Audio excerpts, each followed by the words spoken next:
ಕನ್ನಡ ನಾಡು, ಇದು ಕನ್ನಡಿಗರ ನಾಡಿಮಿಡಿತ.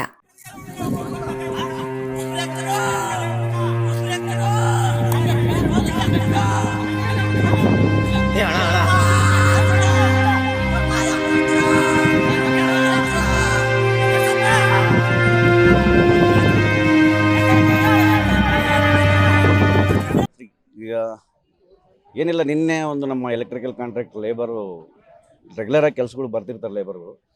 ಅನಾಹುತದಿಂದ ಆಗಬಾರ್ದಾಗಿರ್ತಕ್ಕಂಥ ಒಂದು ಘಟನೆ ಆಗಿದೆ. ಒಂದು ಪ್ರಾಣ ಕಳ್ಕೊಂಡು ಇವತ್ತು ಒಂದು ಹುಡುಗನ್ನ. ಆ ಉದ್ದೇಶದಲ್ಲಿ ಆ ಹುಡುಗಿಗೆ ಏನಾಗಬೇಕಂತದ್ದು ಮಾಡ್ತಾಯಿದ್ದಾರೆ. ಮುಂದಿನ ಕ್ರಮಕ್ಕೆ ಏನು ಮಾಡಬೇಕೆಂಬುದು ಡಿಪಾರ್ಟ್ಮೆಂಟು ಮೇಲಾಧಿಕಾರಿಗಳು ತೀರ್ಮಾನ ತಗೊಳ್ತಾರೆ. ಅದಕ್ಕೆ ನಮ್ಮ ಸಂಘದ ಕಡೆಯಿಂದ ನಾವು ಇದು ಮಾಡ್ತಾಯಿದ್ದೀವಿ. ಆ ಹುಡುಗನ ಕುಟುಂಬಕ್ಕೆ ಮತ್ತು ಇದಕ್ಕೆ ನ್ಯಾಯ ಸಿಗಲ್ಲ ಅಂತಂದೇಳಿ ಬಂದಿದೆ ಸರ್. ಘಟನೆ ಆಗಿರ್ತಕ್ಕಂಥ ವಿಷಯ ನಮಗೆ ಪೂರ ಮಾಹಿತಿ ಇಲ್ವಾ, ಬಟ್ ಅಲ್ಲಿ ಹೋಗಿರೋದು ಕೆಲಸಕ್ಕೆ ಹೋಗಿ ಕಂಬದ ಮೇಲಿಂದ ಆಗಿರೋದು ಅಂತಂತ ಹೇಳ್ತಾ ಇದ್ದಾರೆ. ಬಟ್ ನಾವು ಅದನ್ನು ನಾವಲ್ಲೇ ಸ್ಪಾಟಲ್ಲಿ ಇದ್ದಿರ್ತಕ್ಕಂಥವ್ರು ಕೇಳಿದ್ರೆ ಗೊತ್ತಾಗುತ್ತೆ. ಬಟ್ ಅವ್ರು ಯಾರೂ ಸಿಗ್ತಾ ಇಲ್ಲ ಮಾತಾಡೋದ್ರೆ. ಸೇಫ್ಟಿ ಮೆಜರ್ಮೆಂಟು ತೊಗೊಂಡಿವಿ ಅಂತ ಹೇಳ್ತಾ ಇದ್ದಾರೆ ಸರ್. ಇಲ್ಲಿ ನೋಡಿದ್ರೆ ತೊಗೊಂಡಿಲ್ಲ ಅಂತ ಹೇಳ್ತಾ ಇದ್ದಾರೆ. ನೋಡ್ಬೇಕು ಅದು ಮುಂದೆ ಏನೇನು ತೊಗೊಂಡಿದ್ರು, ಸೇಫ್ಟಿ ತೊಗೊಂಡು ಏನು ಮಾಡಿ. ಹಿರಿಯ ಅಧಿಕಾರಿಗಳು ಅದೇ ಮುಂದಿನ ಕ್ರಮಕ್ಕೆ ನಾವು ತೊಗೊತೀವಿ. ಅದನ್ನು ನಾವು ಸ್ಥಳ ಪರಿಶೀಲನೆ ಮಾಡಿ ನೀವು ಸಂಬಂಧಪಟ್ಟ ಡಿಪಾರ್ಟ್ಮೆಂಟ್ ಸ್ಟೇಟ್ಮೆಂಟ್ ತೊಗೊಂಡು ಮುಂದಿನ ಕ್ರಮಕ್ಕೆ ಹೋಗ್ತೀವಿ. ಅಂದಾಜು ಸರ್, ಈಗ ಕರೆಂಟ್ ಎಂಬುದು ನಮ್ಮ ಈಗ ಕಣ್ಣಿಗೆ ಕಾಣಲ್ಲ. ಬಟ್ ಅವರು ಅಧಿಕಾರಿಗಳಿಗೆ ಮಾತಾಡಿದ್ರೆ ಇಲ್ಲ 2 ಫೀಡರ್ನು ನಾವು LC ತೊಗೊಂಡಿದ್ದೀವಿ. ಆದರೂ ಈ ಘಟನೆ ಆಗಬಾರ್ದು, ಹೆಂಗಾಗಿದೆ ಅಂಬೋದು ಅವ್ರೂ ನಾವು ಇನ್ನೂ ಕ್ಲಾರಿಫಿಕೇಷನ್ ಇನ್ಸ್ಪೆಕ್ಷನ್ ಮಾಡ್ತಾಯಿದ್ದೀವಿ. ಕೊಡ್ತೀವಿ, ಒಂದು ರಿಪೋರ್ಟ್ ಕೊಡ್ತೀವಿ, ಸೂಕ್ತವಾದ ರಿಪೋರ್ಟ್ ಕೊಡ್ತೀವಿ ಅಂತ ಹೇಳ್ತೀವಿ.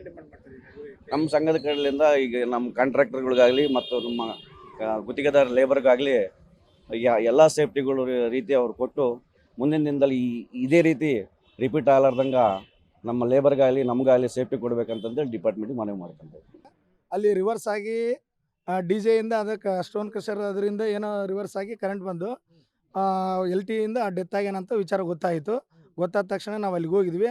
ಅಲ್ಲಿಗೆ ಹೋಗಿದ ತಕ್ಷಣ ಅದು ಎಲ್ಲ ಸ್ಪಾಟ್ ನೋಡಿ ನೆಕ್ಸ್ಟ್ ಅದು ಯಾವುದೋ ಬಳ್ಳಾರಿ ಗ್ರಾಮಾಂತರಕ್ಕೆ ಬರ್ತಂತೇಳಿ ಗೊತ್ತಾದ ತಕ್ಷಣ ಅಲ್ಲಿಗೆ ಹೋಗಿ ಅದು ಕಾನೂನು ಪ್ರಕಾರ ನಾವು ಏನು ಮಾಡಬೇಕು FIR ಮಾಡಿಸಿ ಮುಂದಿನ ಕ್ರಮ ಜರುಗಿಲ್ಲ ಅಂತೇಳಿ. ಹುಡುಗನ ಹೆಸರು ಹುಲುಗಪ್ಪ ಅಂತೇಳಿ. 21 ವರ್ಷ, ಮದುವೆ ಆಗಿಲ್ಲ. ಜೆಸ್ಕಾಂ ಕೆಲಸ ಮೊನ್ನೆ ರೀಸೆಂಟ್ ಸೇರಿರೋದು ಹುಡುಗ.